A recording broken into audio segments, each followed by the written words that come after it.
Okay, so picture this. You're telling someone where to meet.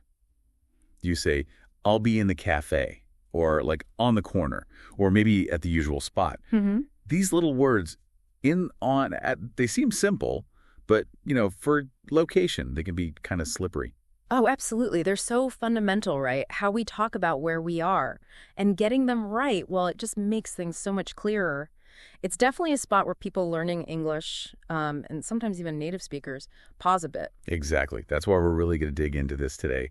A listener actually shared a great lesson from English Voice Club that breaks down in, on, and at for location. Oh, excellent. Yeah, so our mission basically is to explore these, maybe go a bit beyond the simple rules you first learned, and help you get a more intuitive feel for them. Sounds like a plan. Where should we start?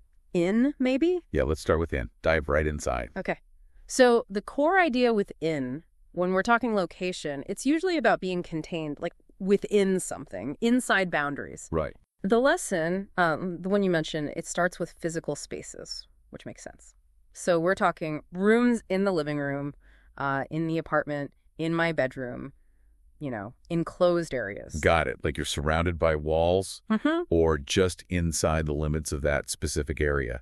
And that containment idea, it works for smaller things too, right? Like in a bowl or in the box. Exactly. Or in your pocket, something's enclosed by something else. And what's interesting is how this basic idea scales up. How so? Well, think about geography. We use in for cities in Seattle, in Paris, Yeah. and countries in Brazil, in China. Much bigger, obviously, but still defined areas. Ah, okay. And the lesson also mentioned using in for regions, especially with directions, like in the northwest of the USA or in the south of Spain. Precisely. Or in Southeast Asia. It still fits that feeling of being within a known geographical zone. Okay. Now, here's where maybe it gets a little trickier.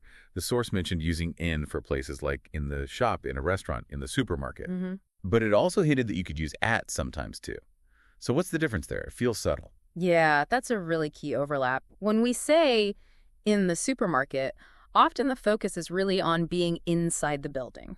Maybe you're actually shopping. Right. Whereas saying at the supermarket, well, that could be more general. You might be in the parking lot, maybe just outside the door, or just referring to the supermarket as like a general meeting point or destination. Ah, okay. That clears it up a bit. So in really stresses being inside. Got it. Okay, sticking with in, what about in the center or in the middle? Yep, good one. Like in the center of Venice, or maybe describing a picture, there are 3 purple flowers in the middle. Okay. It's about being located, within the internal part of something. Okay.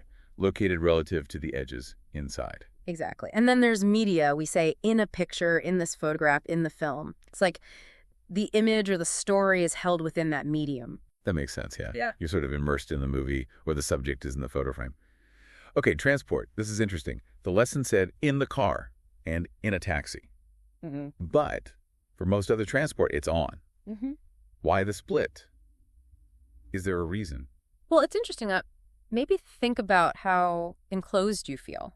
In a car or a taxi, you're usually in a smaller, more contained space, right? Yeah, definitely. Whereas on a bus or a train or a plane, it's a bigger space. You can often walk around. The seating is more like public seating. You're less enveloped. It's not a perfect rule, but it's a general tendency.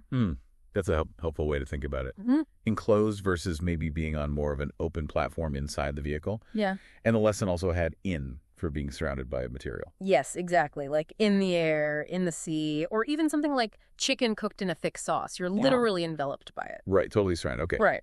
And outdoor spaces. The lesson mentioned in the park, in a field, in the garden. These feel kind of enclosed. They do, yeah. Smaller defined areas. But then also bigger places like in the countryside, in the sky, in the world, which are obviously not enclosed in the same way. Right. There, the focus maybe shifts a bit. It's more about being within the general scope or boundary of that large environment rather than, strict walls. Okay. So within the park's boundaries, but also just within the huge expanse of the sky. Context again. Oh, his context. And then there was that interesting one about being enclosed by a part of the body, like a pain in my stomach or holding something in your hand. Yeah, or a pain in your tooth. It's fascinating, isn't it, how we frame our own bodies as containers linguistically. Definitely. Okay, and lastly for in, those fixed phrases, things like in bed, in hospital, in prison. Mm-hmm. in the queue, or in a line, in a circle. Right. Those just seem like ones you have to learn. Maybe they don't follow the rules perfectly. Exactly. They're fixed expressions. Sometimes language just works by convention, and memorizing them is, well, the easiest way. Okay. I feel like we've got a pretty good handle on in now. The main idea seems to be about being inside, within boundaries, physical, geographical, even abstract ones sometimes. That sums it up well. Ready to move on to on. Let's do it. Let's surface the details for on. Nice. Okay, so the main fundamental use of on is being on top of a surface.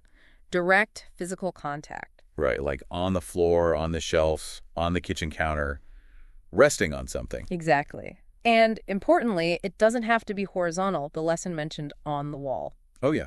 Paintings or clocks are on the wall. Or even something small, like a spot on her nose, or, you spill something, coffee on his shirt. It's contact with that outer layer. Got it. Contact with the surface. And this works for furniture, too. Things we sit or lie on. So on the Okay. sofa, on the bed, on my desk, on a chair. You're on the surface of these things. Right. You wouldn't usually say you're in a chair unless it was maybe a really deep armchair you sink into. Exactly. Usually you're positioned on it. Okay, then there's print media. The lesson had on page 1, on the menu, on the map. Ah, yes. Like the information is written on the surface, or nothing written on it. Precisely. The content is on that physical layer. Hmm. Geographically, we use on for features like on a small island. Islands, mountains, beaches, things that are sort of features on the landscape. Exactly. Distinct features on the Earth's surface. Why on an island, though, and not in? That feels a bit different from in Paris. That's a good question to ponder. Maybe because we think of an island as a landmass sitting on the water, a distinct thing on the surface rather than being contained by it. Ooh, I like that. Subtle, but it makes sense. Okay, back to transport. We said in for cars, but on for things you sit on top of. Yes, like on my motorbike, on a bicycle, on a horse, where you're astride it, basically. Right. And crucially, also on for most public transport and bigger vessels, on the plane, on the bus, on the boat, on the ferry, on the train. Which contrasts with that enclosed feeling of in a car. It highlights that perception difference again. You're a passenger on these bigger things. Now, this next one's interesting. Devices.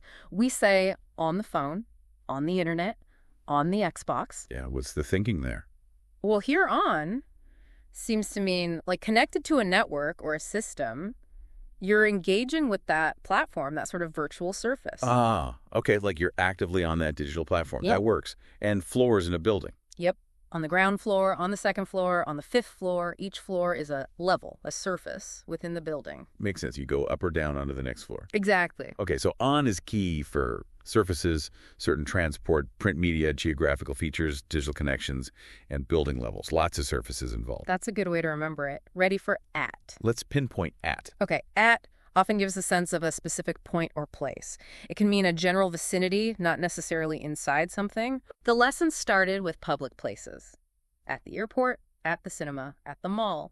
And like we talked about with supermarkets, at could mean inside or just near there. Yeah, that flexibility is important. You could be at the airport waiting outside or at the cinema buying popcorn inside. The focus is the location itself as a point. Exactly. It's the location as a destination or a reference point. And the lesson revisited that overlap with in, reminding us in, emphasizes being inside at, is more general or could be outside. It's that shift in focus. Yeah. From the inside space to the location as a point on a map, you could say. The lesson also mentioned at, meaning next to or very near. Like at the table, at the door, at the bus stop. Exactly. Proximity to a specific point or object. Okay. And then events. At a conference, at a meeting, at their wedding, at his birthday party. Yep. It signifies your presence at that specific gathering or occasion. The event itself is the location point. And people's places. At Tim's house, at Sasha's place. Right. Identifying a specific personal home or office as the location. Not just any building, but that specific place. Got it. This also connects to schools and work, right? Yeah. But with a twist. Yes. The lesson pointed out at university, at school, at college, usually without a or the. And the fixed phrases at home and at work, never an article there. Exactly. Those are really common patterns worth remembering. No article needed. Definitely. Okay, what else for at? Position or time phrases, like at the end of the road, at the beginning of the film, at the top of the stairs, at the bottom of the page. It marks a specific point in a sequence or structure. Ah, Okay. But the lesson mentioned an exception. Yes, on top of. That's different. At the top of the page is a position within the page structure. Whereas the cat is on top of the fridge is about one physical object resting on another surface. Precisely. Good distinction. And finally, house numbers, very specific. At 13 Crinklewell Crescent. Right, pinpointing that exact address. So yeah, at is really about specifying a particular point, a venue, a spot nearby, an event, an address, a position in a sequence. Okay, wow. We've covered a lot of ground. In for inside, on for surfaces, at for specific points. Looking back at all three, what are the sort of the big takeaways? I think the main thing is getting that core concept for each one. Enclosure for in, surface or connection for on, and a specific point or area for at. Right. But, and this is crucial, context rules everything. Like we saw with the supermarket, the same place might use in or at, depending on what you want to emphasize. Yeah, that example really stuck with me. And those fixed phrases show that sometimes it's not pure logic, it's just how we say it. Exactly. Language evolves, conventions stick. And honestly, mastering these might seem small, but it makes your communication so much clearer, more precise. You paint a better picture. Totally agree. So quick recap. Yeah. Think inside for in, surface for on, specific point for at. But always check the context and remember those fixed ones. Now, the English Voice Club material did mention there are less common uses, exceptions. Things maybe not covered in that specific lesson. Yeah, and that's a good reminder for any language learning, isn't it? This gives you a really solid base. But keep your ears open. Definitely. As you read and listen, you'll bump into uses that might seem a bit odd at first. Notice them. Think about the context. That's how you keep learning. For sure. So maybe a little challenge for you listening. As you go about your day, just notice these prepositions.